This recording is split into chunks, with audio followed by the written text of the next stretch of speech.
A man chooses, a slave obeys. Welcome to the Ethics in Video Games podcast, where we explore issues at the intersection of ethics and video games. What follows is a series of graphic, interactive scenes that we can't show you.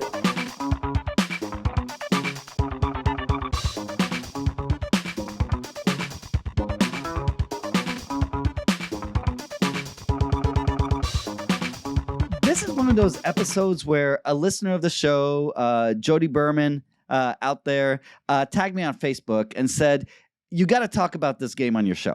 The game being Knights of the Al-Aqsa Mosque, and this is a game we'll talk about in a minute. It's a Palestinian resistance game. It's supposed to come out in December, which we're in right now. I'm assuming that is still the case. I took a look at the game, or rather I took a look at what people were saying about the game, and immediately I was like, she's right. This is something that we got to do it. So thanks for the topic recommendation, Jody. If anybody else has a topic recommendation for us, please, if it's an interesting game, if it's an issue that you think hasn't been tackled, let us know. Now, the way that I heard about it through Jody was because this game was making the rounds on Israeli and Jewish or Jews social media, right? Mm-hmm. Along with calls for Steam to ban it, right? Mm-hmm.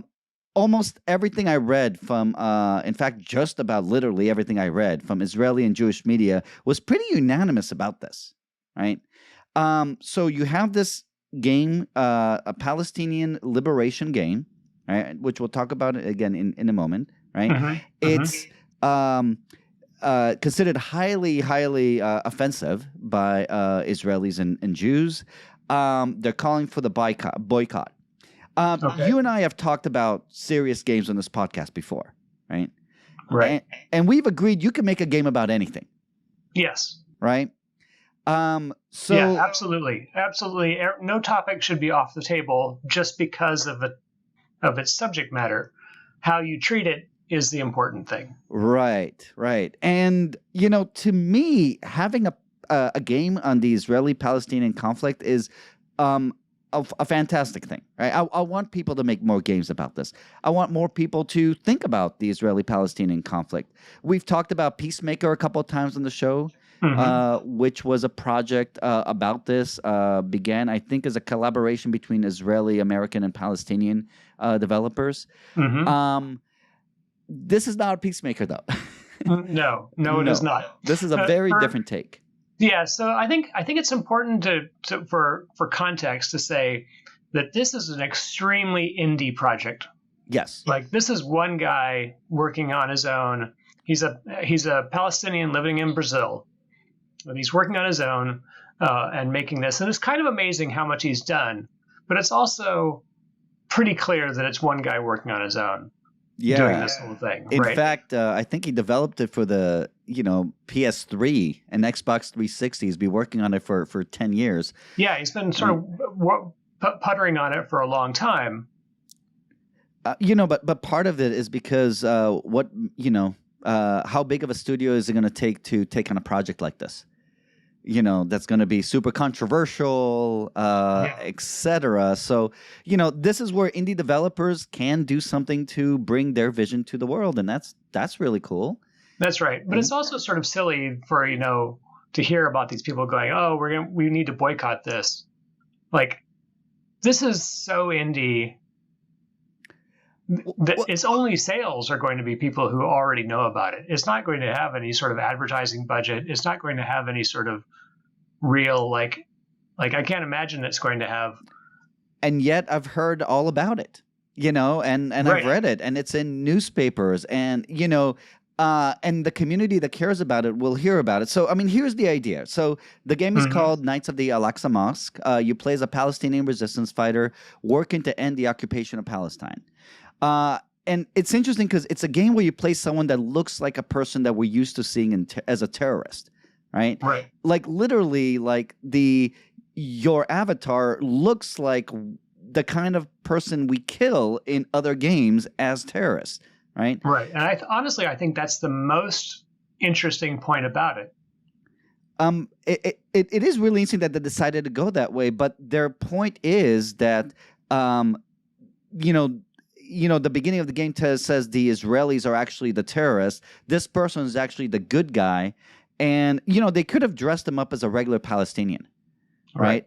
But what they're saying is that the Palestinian freedom fighters that we call terrorists are actually the good guys, and I'm assuming that's the no apology. I'm going to look like what they say a terrorist looks like, but I'm going to convince them that we're actually the good guys in the game. Right. Well, it's from his point of view, right? Right. If that's what they look like, that's what they look like. We've cast them in these Western games. We've cast them as the enemy. Right. So, though, and there's this long tradition of treating Arabs, right, as the, blanket enemy, right? Oh, yeah. In all these games where you're just slaughtering Arab, enemies without even thinking about it. Right. Here, though, notice, right, here it's not just an Arab, right? It's, again, someone that looks precisely like this. So here's the idea. So this is the game's description: a third-person action game where you play as Ahmed al-Falastini, a young Palestinian student who was unjustly tortured and jailed by Israeli soldiers for 5 years, had all his family killed by an Israeli airstrike, and now, after getting out of prison, seeks revenge against those who wronged him, killed his family, and stolen his homeland by joining a new Palestinian resistance movement called the Fursan al-Aqsa, the Knights of the Al-Aqsa Mosque. So it's a shooter, right? In case that's not obvious, right? It does come with a disclaimer, and I think the disclaimer is important because it sets the stage, at least in terms of what the designer was thinking about. All the characters, art, and storylines depicted in this game are purely the work of fiction. Though fiction set in a real setting, right? Sure. Yeah. Any similarity to persons living or dead is purely coincidental. The plot of the game is a fictional history inspired by real facts. We've talked before about, I think, the idea of inspired by real facts. Mm-hmm. Once you get that, there's always a question of how much is inspired, how realistic this is supposed to be, how educational this is supposed to be. Right. The real place is really just a jumping off point for whatever you want to do. Once you say inspired by X is just the stepping off point into a world that could be entirely fictional. Potentially. Yeah, and I think part of that is then kind of from an ethics perspective is, are you communicating to the player what is fictional and what is not in your world in a way that meets with any responsibilities you have to do that? And I figured we'd talk about that. Yeah, right? Yeah, we'll talk about that. Okay, so it says even the political and military groups depicted in the games are fictional. In this game, the player does not shoot Israeli civilians, women, children, elderly, only soldiers. Also, in this game, there are no images of sexual content, illicit drugs, religious desecration, hate speech against any group, ethnicity, or religion, anti-Semitic propaganda against Jews, Nazi propaganda, or boasting of any terrorist group and or any other unlawful acts. This game only contains the virtual representation of the Palestinian resistance movement against the Israeli military occupation, which is officially recognized by the UN. This game was approved by the Brazilian government because this is our developer is Brazilian. All right. Okay, so Andy, do you want? I have a list of complaints. Do you want to kind of start with those complaints, or do you want to start with your impression of it? So, yeah. Well, let me start with my impression of it. First off, there's a bunch of things about this game that are immediately they tell me this is not somebody who is particularly interested in creating a realistic world. Okay, such as the way the character moves. Your main character, way the character jumps is sort of floaty, and he calls it bullet time in the notes because when you jump, the time also slows down, and your jump is sort of weirdly superhuman. Okay. And this is fine. This is fine for when you're creating this. It's a third-person shooter with this sort of like strange, unreal kind of behavior for the main character, which you're going to do all the time. Sure. You're going to do this all the time, and so it's going to be in your face the whole time that this is really not a very real looking or feeling game. You mean at least in part as the character you play has this one particular kind of, I don't know if this is called super heroic, but non-realistic way of moving. Yeah, I mean it's very much it's a choice he made because it's fun, Right. as opposed to a choice he made because it's realistic. Right. So that's really that's the point I'm trying to make. Is he's made some decisions, Right. creative decisions, away from realism to make something that is just fun and fun to play. Okay. And that was his goal, and that's fine. It's just important to put that out there that if we're trying to judge it by some sort of realistic portrayal of war, then that's not his goal. Right. So yeah, he's not trying to make an ultra realistic. I mean, in his game, you are a lone Palestinian fighter, virtually dismantling the Israeli Defense Force. Right. Obviously, that is not realistic, though. I mean, most shooters are not realistic if we look at it that way. I mean, yeah, but there's some of them that strive for more realism. Right. And we'll get to that one when it comes out. The 6 Days in Fallujah. Right. Which is something that's striving for some sort of realism, some sort of emotional realism. He's not striving for any sort of emotional realism. It's as soon as you jump into the story and as soon as you jump into the play of it, it's fantasy all the way up. And I think it's important to judge it that way because that's what he's intending to make. As fantasy. And potentially, that's right. It's as fantasy and it's interesting the kind of fantasy it could be, whether is he making an activist game here? I feel like in some sense he is. In another sense he's not. There are some choices he makes that make it feel like he's trying to make an activist game. On the website, at the end of the video that you watch, there's a screen. It's like, join now, join the resistance. Right. And you're like, I don't know how to do that. There's as a call to action, it's a very strong call to action, but it's also not a very explicit call to action. Right. Well, that could just be, playing on the theme, join my mailing list. Right. I mean, that could be, but to me, it could be anything. Look, I mean, to me, there's a lot more than this, in here. And, I mean, just for listeners who don't know, right. I'm an Israeli American, right. Right, so I moved here when I was 9.5. I have, Israeli family, Jewish friends. I'm Jewish. I stand closer to this issue, though. I'm a dove when it comes to the Israeli-Palestinian conflict. I think it's a very, very complicated issue, and I hope no one gets me in trouble for. And I feel like this is a very dangerous topic for me to talk about here. But I also am not. I also am not exactly sure what I think about this game. But right. I think the complaints that people have here are, in the beginning, I didn't take them very seriously because I looked at this and I was like, this is just somebody kind of playing a fantasy of if only I could have this, But I mean, if you listen to complaints, so here's one complaint, right? The pro-Israeli group Stand With Us, which is a very big pro-Israeli group, posted this on Facebook, and essentially they called it a hate game that encourages players and presumably others to murder Jews. And it says that the game encourages terrorist attacks against Jews. Okay? The Simon Wiesenthal Center, which is an anti-Semitism watchdog, which is I think quite respectable. Yeah, very. Right, says there's no question that this game glorifies Palestinian terror against Jews and is not a neutral exercise. This is something that praises and glorifies the worst type of terror and basically promotes a result which would cost hundreds of thousands of people's lives. And they call for Steam to boycott it. The International Legal Forum, which is a pro-Israeli advocacy group, calls this an unhinged glorification of violence and incitement to terror.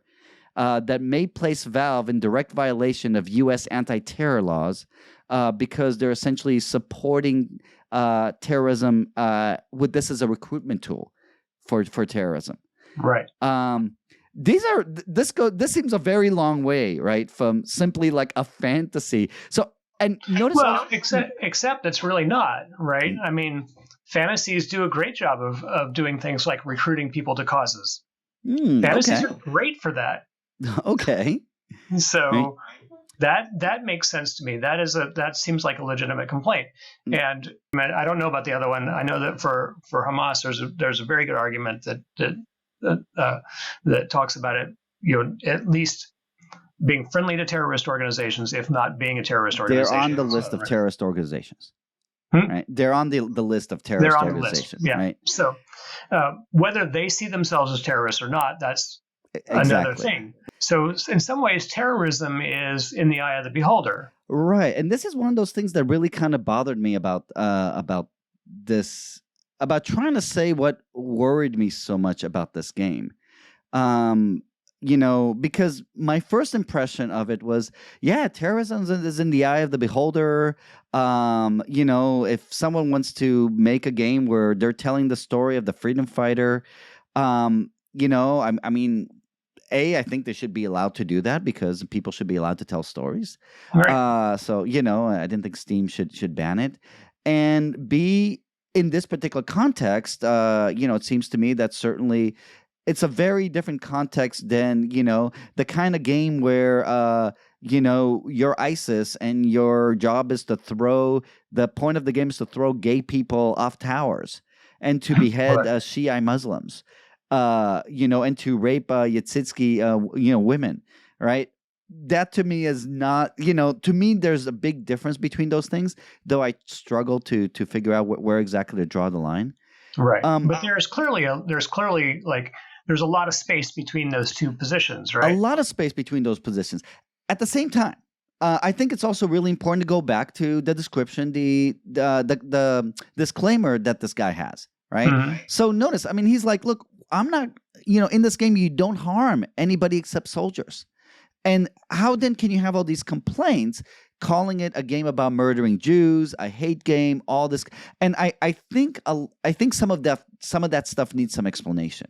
Right? Yeah. So there's a couple of things, because when I first read the disclaimer, I was like, oh, okay, you kill soldiers, there's nothing, you're not going up and blowing school buses of children in this game and calling it like liberation, right? Right. So the open line of the trailer says, with bullets and blood, we will free Palestine. Right? So notice right away, right? That's a pretty violent call for the... And the trailer essentially tells us of all the terrible things that Israelis have done and do to Palestinians, rejects that Palestinians are the terrorists, and essentially, set you up to be the freedom fighter. But it is clearly, it seems to be advocating violence as the solution, right? Right, for sure, for absolutely sure. And so, and for that, we can, if we want a comparison. If we want a game to compare it to, we can look at the U.S. Army game, which, came out 15 years ago or whatever it was, where it was a team versus team online, tactical warfare game. Okay. When you always play as a U.S. Army soldier, right? But you're playing online, and so the other team looks to you as if they're Arabs. Every time. And you look like Arabs to them. So they look like you. They look like U.S. Army soldiers on their screens, right? And you look like an Arab. And on your screen, you look like the U.S. Army soldier, and they look like Arabs. Right. And this was paid for by the U.S. government. Army. Right. Literally as a recruiting tool. Right, literally is a tool, which is, I think there's so much to say about this. But is this, and it was a fantasy. It's ultimately it was a fantasy. Well, but it was a problematic fantasy. Yes, you definitely right. You're right that fantasy can be powerful. This is clearly a problematic fantasy, and again, you might say that. I have a lot of problems with America's Army as as a game, because in some sense it does seem to say that violence is going to be the solution, but in some sense this is more of a hypothetical than this. This is taking a position on the Israeli Palestinian conflict, and saying, right, freedom will come with blood. Right? When you die, it says when you die, you get this bloodied hand, you get this handgun and a knife and on a Palestinian flag, and it says, you became a martyr. Rejoice, right. Oh mother of the martyr, rejoice. Prepare your son for marriage in paradise. Tie the band on all pain and spread his wedding handkerchief. Spread your anger against the oppressor. His injustice must be stopped. This idea of like, again, you're promoting martyrs here, Right. But then what happens? Well, I mean, you get to play again. Right. You get to play again. Right. So, it's still a game. So It's not really that much of a martyrdom, is it? Well, but it is. But it's certainly encouraging the idea of martyrdom. Yes. Right. Right. It's absolutely the part I think that you're saying, and I fully agree with, is that even as a fantasy, it is promoting the path to peace comes with military defeating your enemies militarily, and there's no other path to peace here. Yes, and again, part of me wants to say, and that's okay because that's one perspective, right? Right. It's not a very useful perspective. But on the other hand, I mean, what are they talking about when they're talking about martyrs? Part of it is also looking at you have your situation where you have asymmetrical warfare, right? And essentially, if you are a soldier here, you're not really going to be attacking the IDF for the most part, right? You're going to become a martyr by being, let's say, a suicide bomber, killing innocent people. That's really how that works because... Yeah, for some, I mean... Well, but that's the only thing available to you. You're engaged in guerrilla warfare. You don't have, those are your targets. This is just the reality of the political situation. I do want to draw a distinction between guerrilla warfare and terrorist tactics. Fair enough. So, yeah, I do want to make a distinction there because we do a lot of guerrilla warfare and we try to avoid terrorist tactics. Sure, right. This is where guerrilla warfare against military targets barely works and is almost never done. It's almost always into civilian targets, and that's where you become a martyr. Again, I could potentially see that being potentially justifiable in the sense if you are, trying to justify the gross injustice that's happening. Maybe something like that could happen, but I think it's clear that it is kind of supporting that. And then there's a line that keeps going in the game, from the river to the sea, Palestine will be free, right? And that seems to imply that Palestinians will get all the land back. What's going to happen to, the millions of people that are Jewish that live there? Are they going to be driven into the sea? Are they going to be murdered? What exactly, is this? I don't think he doesn't suggest a solution. Right. To any of that. It's just let's go kill some soldiers. The enemy military. Yes. Right. But the game says that the developer says the game addresses the conflict from a Palestinian perspective, right? But is he addressing the conflict by going on a killing spree, or is he just having a fantasy of going on a killing spree? And that's why ultimately I think that it doesn't do what I think he hopes it will do. Which is?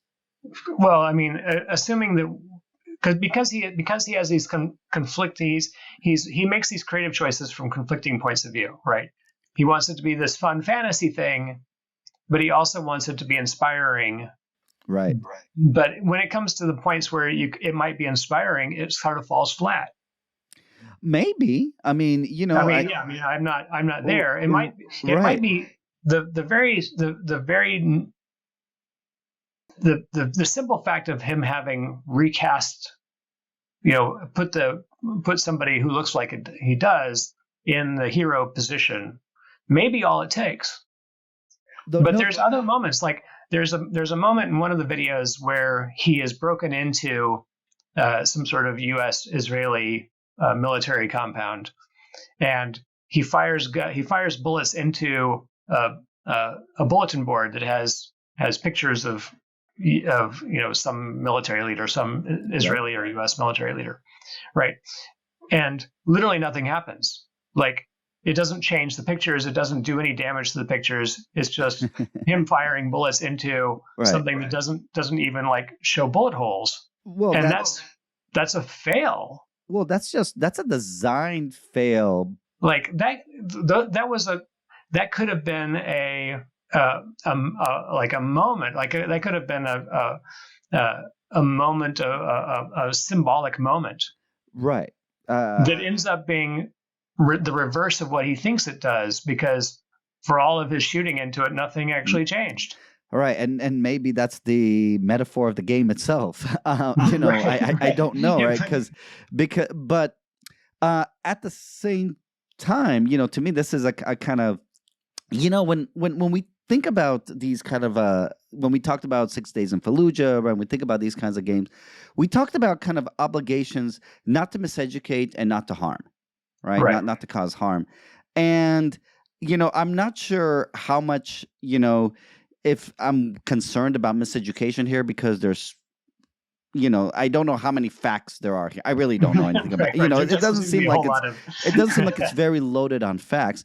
But is it going to do harm? And to me, that part was really interesting, because I was thinking about, this isn't the first anti-Israel, Israeli game. For example, there's a classic game called Special Forces, developed by Hezbollah in Syria, where essentially you go ahead and you're attacking Israelis, and you can do things like shoot pictures of Israeli soldiers, just like you said, and they do show bullet holes. Right.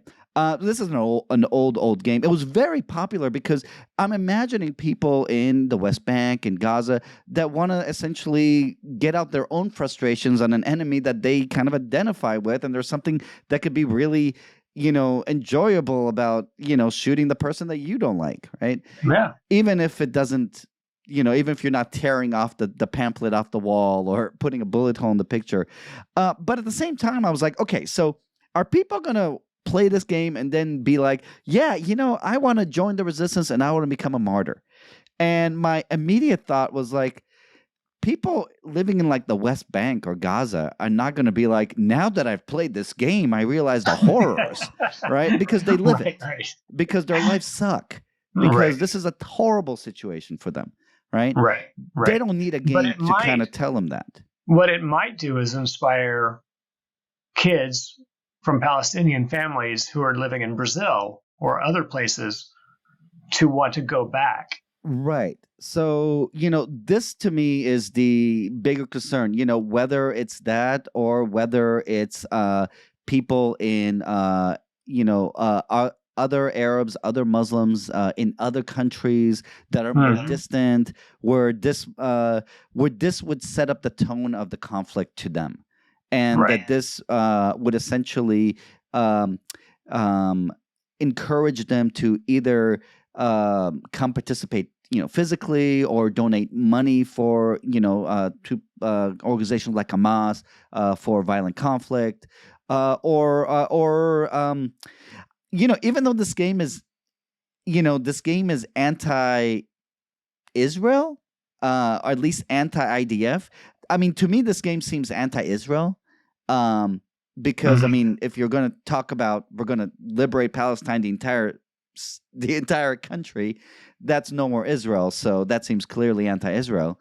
But he says it's not anti-Semitic. To a lot of Israelis, those two things mean the same thing. Right. Not to me. I think it's a ridiculous comparison. I tend to agree, and I know almost nothing about it. So, however, I've seen plenty of Arabic discussions of Jews that conflate the two all the time. So to me, it's like, even though you can say it's anti-Israeli, and you can really be only anti-Israeli, not anti-Jew, but the fact of the matter is that plenty of people do end up treating those two things as the same. Right. Right. And that this is a problem, and there's a lot of anti-Semitism in Arab countries in a really, really big way. And again, and it's a problem that they do conflate Israel, the country, the government, with Jewish people. Yeah. I mean, that's and again, this and it's easy to do that. Mm-hmm. Right. I mean, it's something that you naturally would do unless you take special steps to make sure that your population understands the difference. Right. This is, when we say like, right. we're criticizing the Chinese government, but we're not criticizing the Chinese people. Right. Right. I mean, when people say stuff like that. Right. Yeah. So I worry about that. And it leads to a spike in hate crimes against Chinese people in the U.S. when rhetoric ramps up against the Chinese government without that qualification, even with the qualification. Right. Well, right, there's people who just don't hear it. Right. But again, the qualification is one of those things that make a difference for the people who are willing to listen to the qualification. Right? Yeah. Here, I worry that essentially you have a game that is, even if it doesn't intend, and I buy that the developer doesn't intend, anything anti-Semitic. I imagine that this would lead to. We kind of don't know, right? Right. Though, I give people the benefit of the doubt. This is, it's just who I am. You're a good guy. Oh, thanks, man. I assume that when somebody's written a legal disclaimer, they've done it for legal reasons. Yeah. That could very well be. Again, you think of that thing about promoting terrorism, et cetera, et cetera. But, I can certainly, Palestinians I've known, at least in the United States, have drawn that line very, very clearly. Yeah. And I certainly am willing to give benefit of the doubt. But that doesn't mean that you still shouldn't worry about that consequences. Right. How other people are going to take your work if you're not super, super clear. Right. Okay. Right. Now, Andy, okay, I said that. Yep. But now, here's where I find myself at this kind of impasse. So I've come to the point where I'm like, I see a lot of things about this game that I don't like. At the same time, we said in the beginning, right, you should be able to make a game like this. And when I say you should be able to make a game like this, I don't mean like legally no one should stop you from doing it, right? And I also don't mean that you have a right no matter what game you make to have it distributed on Steam, because, I don't believe that either, right? I think, we've talked about the appropriateness of stuff like this. But I do want to say that someone should be able to make a game that is a military game with this conflict, but yet doesn't drive people to anti-Semitism, and doesn't drive people to, let's say, promote terrorism and lead to innocent people dying, whether it's the terrorists themselves as they become martyrs or whether it's innocent civilians. Right. How is that done? How do you take a game like this and soften it? So to some degree, we're now arguing from a point of view where we take the criticism for granted. The Simon Wiesenthal Center, the other people who are saying that this is a game that promotes terrorism. Well, I don't think so. I think when I first saw it, when you say, can we possibly make a game where that doesn't happen? Arguably, this guy who made this game says, I did. Here it is. Okay. Right. Because he's said that he is not promoting terrorism. And yet Simon Wiesenthal disagrees on about as much information as you and I have. Right. Again, notice we're not just taking the criticism for granted. I feel like we've kind of talked and explained why that criticism seems to be at least partly or mostly valid to some extent. I don't think this is a hate game at all. Right. To me, I don't think this is a hate game. I think, that you and Simon Wiesenthal disagree. Yeah, well, this is the group Stand With Us, but yeah, does this Oh, Stand glorify With Us. Palestinian terror? In a sense, right? But it's certainly not Only a in new, the sense that they're not supposed to fight back. right. So what do you do? Is it that you take things out like, like becoming a martyr? Like, was that really necessary? Like the idea of becoming a martyr, like you should Right. be. What if instead, what if instead they have you should be willing to die for the freedom of your people, right? Is that Instead of saying you became a martyr, you just died for the freedom of your people. is that satisfying? Do you need to say you just died for you need to make a big deal, because this idea of celebrating the death is a really interesting thing, right? And it's a big thing in Palestinian culture to celebrate the deaths of the people who gave their lives for the struggle, right? And not just there, but here too. Right. Whenever someone gives their life for the struggle. Yeah. You mean, right. But in this case, again, and I don't know how you do this without taking sides, right? I mean, the struggle is, terrorism.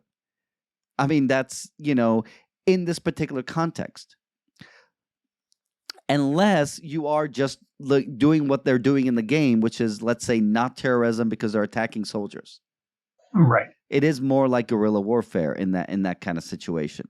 Right. And that's the way that all of our military shooters have presented that as well. Sure, you go on missions. You're supported. We go on missions against enemy soldiers. Enemy soldiers are easily recognizable because they're dressed as enemy soldiers, or they're doing it to be tricksy. They're saying, "Ooh, these enemy soldiers are dressed as civilians. Figure out which ones are which." Okay, right. Which and I can see that as well. But then you're like, well, now they actually do have you shooting at civilians, or people who look like civilians at least. But they're telling you that they're not civilians. Interestingly enough, Israel, pretty much everybody is a soldier, right? Every adult, right? Because they have universal conscription. Right. You're not a soldier all the time, but you do have to be a soldier. You're obliged to be a soldier for a little while at least, right? At least men, and it's more complicated for women. But and it's interesting if that makes your random man on the street, a valid target, right? If they are a soldier, just not in the uniform at that moment, but they are, when we talk in my class about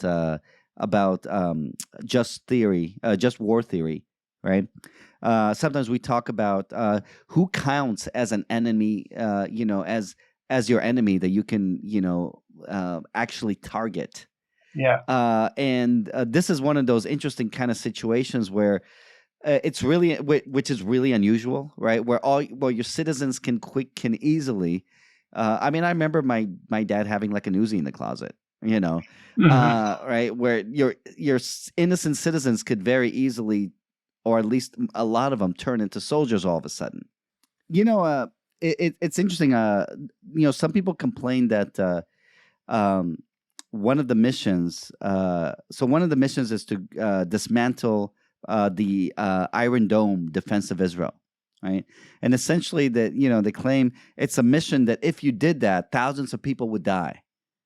Now I don't know if, it's interesting. Like if someone takes the Iron Dome defense from Israel, and the result of that would be Hamas launching thousands of rockets, let's say from Gaza into Israel, some of them killing people, but not many. But the reaction would be that in order to stop this, the Israeli military would have to go in and probably occupy Gaza again, which would result in many, many, many more Palestinians dead. Right. Which is, it's interesting because within the fantasy, it assumes that with the Iron Dome gone, right, Israel would just surrender. Or would be all of a sudden it's vulnerable, and now your rockets. This is fantasy. All the Arab right? nations will all fire on it at once or something, and turn it into a a radioactive pile of glass. I don't know. Right, right. I'm not entirely sure what the fantasy is there, right? Right, because and again, this is where it's like this is where I'm split on this. Part of me, but it's just fantasy. This is so far divorced from reality but another part of me really kind of has this concern about the increased anti-Semitism that I think really could come from it. People motivated by it too much. I try to think of other situations that might be kind of a game like this. And it was very hard because the situation is so unusual. It was very, very hard. The closest I was thinking about, the closest thing I could think of was a game where you play, let's say, the Uyghur resistance in Xinjiang in China, maybe a Tibetan resistance in Tibet. Right, both would be essentially right in China, where you have this much more powerful adversary. You have legitimate claims. All right, and this part really, it's not like an independence because we want our ethno state or anything like that. You have legitimate claims, and how hard it would be to make a game, right, where you are, you try to win back Tibet, or you try to, I don't know what you would do in Xinjiang. Get the government to get China to give up on Xinjiang, like that would ever happen. Well, let's take it back to Lila. Yeah. Lila and the Shadows of War is a game about the same conflict, and takes place in the Gaza Strip, and it's, in my opinion, a much more affecting game. It won a bunch of awards a few years earlier. Won a ton of indie game awards. It's a beautiful game, a 2D side scroller game in which you play a father in Gaza who is trying to keep his family safe through a night of warfare. It's apples and oranges comparing it to Knights of Al-Aqsa, except that it takes place in the same conflict, right? Right. So as you go through, you're the father, and it's 2D scroller, really simple, very, very dark. It all takes place at night. Your wife gets killed, and then your daughter gets injured, and then she gets killed in an ambulance. Right. So you get bombed in a school. Kids get bombed. The ambulance gets bombed, and then it tells you it's all based on real events that happen, in Gaza. Right. It doesn't tell you. It leaves out certain things that I think are kind of important, like, for example, that Hamas would hide rockets in schools and hospitals, which is itself deeply, deeply problematic, and explains some of this. But clearly there's great tragedy, and it communicates it really, really well. It does a lot. So notice, right, if this is just a fantasy, if Al-Aqsa Mosque is just a fantasy, then it's very different than if it really wants you to care about the situation of Palestinians. Right. Certainly it's not as effective as that kind of game, which makes me wonder if maybe the whole idea of having a game that is a shooter about this conflict, maybe you can't do it well. I don't know. I leave this feeling like there's got to be a way to do it silly enough, well enough, or right, that is going to be also morally responsible. But it's hard. As a piece of artwork, Lila and the Shadow of War is a much better piece of artwork.